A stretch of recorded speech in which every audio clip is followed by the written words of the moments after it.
We need to identify those communities and not to be doing something about them. I think we talked about young Muslims and the way in which they feel deeply alienated. Now the question is, what do we need to do?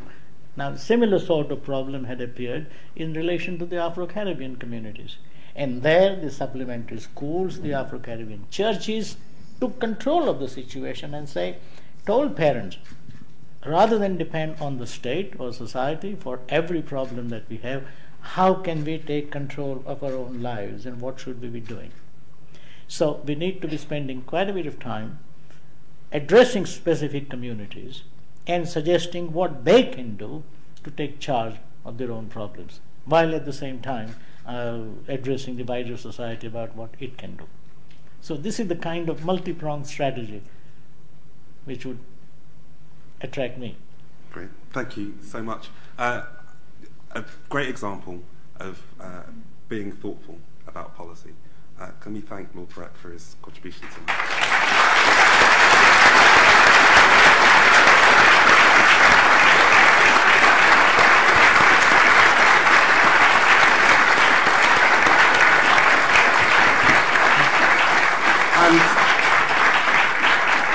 And to crown our evening, I just want to invite Sarah Isal, Deputy Director of Runnymede, to tell you a little bit about what we're doing at the Runnymede Trust.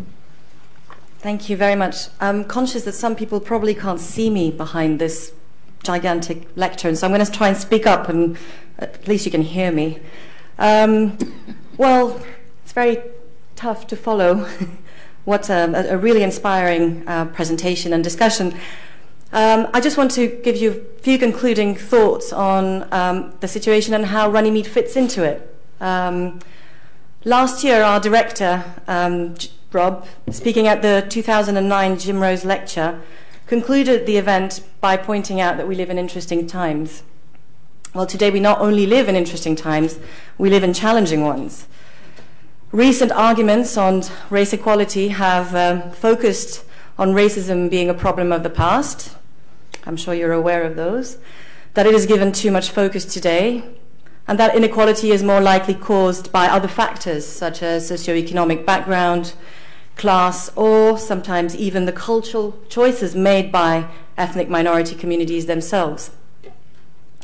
To claim that racism is a thing of the past in Britain would be as ridiculous and factually incorrect as saying that there has been no progress achieved in the last decades regarding the situation of ethnic minorities in our country.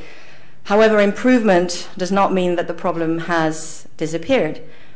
Today, racism is enacted in different ways. It affects people differently, and it requires a response that is more sophisticated and subtle, but no less direct. And Runnymede excels in developing intelligent responses to the problems of racism, continuing its legacy and that of Jim Rose from 1968.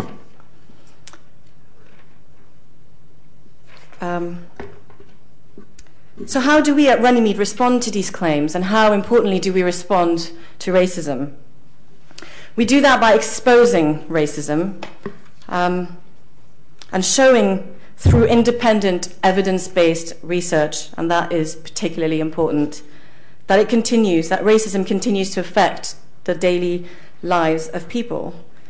And we are demonstrating just that through our research in the fields of education, financial inclusion, criminal justice, the arts, participation, and European policy. We are making the point that race still matters, and we will keep fighting to keep race equality on the agenda. And we hope that this research will be used not just by ourselves, but also by all of you, to make that point again and again, and to effect policy change in various ways. I just want to give you a few reminders of how and why race matters. I'm sure a lot of you are very familiar with those, but also to tell you what Runnymede is doing to come up with some of the solutions. First, we all know the statistic. Black people are almost 8 times more likely to be stopped and searched by the police. This is why, together with other key organizations across the country, we set up Stopwatch, an action group that aims to reform and improve stop and search practices by the police. A particularly relevant exercise at the time when we hear repeated calls for less paperwork and less bureaucracy in the police practice. Another area where racism can hardly be ignored is that of the treatment of asylum seekers. Recently, this was exemplified by the death of Jimmy Mubenga at the hands of 3 security guards whilst being deported to Angola. In this context, it is particularly timely that this year the Information Center about Asylum and Refugees has joined Runnymede, providing vital research and information that is both accessible and impartial in the field of asylum and refugees. A few other facts. Up to 60% of Black and Asian people have no savings. 70% of Bangladeshi children live in poverty. Black Caribbean pupils are 3 times more likely to be excluded from school than their white counterparts. A government-commissioned report in 2009 found that there was still blatant racial discrimination in recruitment practices, and the list goes on. And for each of these findings, there is research coming out of Runnymede showing the extent of the situation in a thoughtful way, and importantly, how it can be remedied. So, challenging times indeed, but we have made progress, and I'm going to refer to something which was referred to before, this year's election, which saw the number of elected MPs from ethnic minority background nearly double from 14 to 27, encouraging, if slow, signs that our parliament is slowly catching up with the reality of our society. And Runnymede has been very active in the past year in engaging with parliament.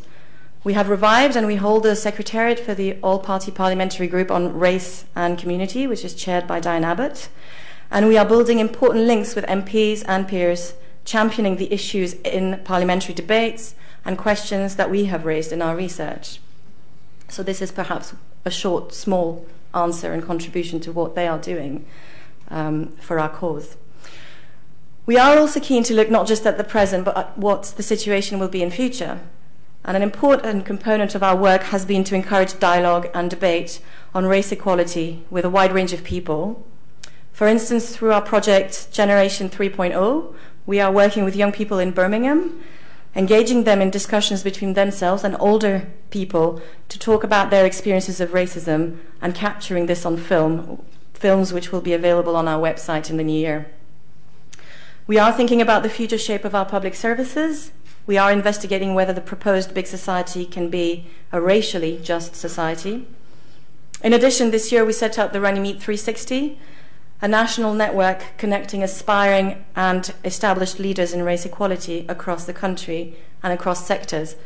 And this is vital if we are going to keep people engaged and inspired to achieve a successful multi-ethnic Britain.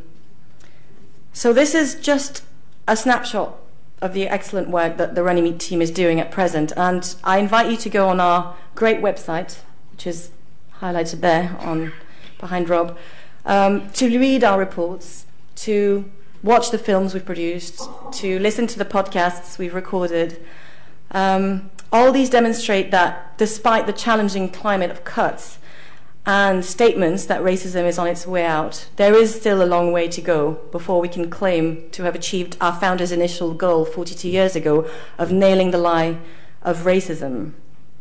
And just one final word. Throughout the years, we've been able to do this work thanks to your support, and we will need your support to continue doing this work in future. So outside this room, you will see some information on how you can get involved in various ways. Please pick up this information and do not hesitate to speak to us, any member of staff, to discuss this further. And we really look forward to working with you in the next 10 years on these issues. Thank you very much.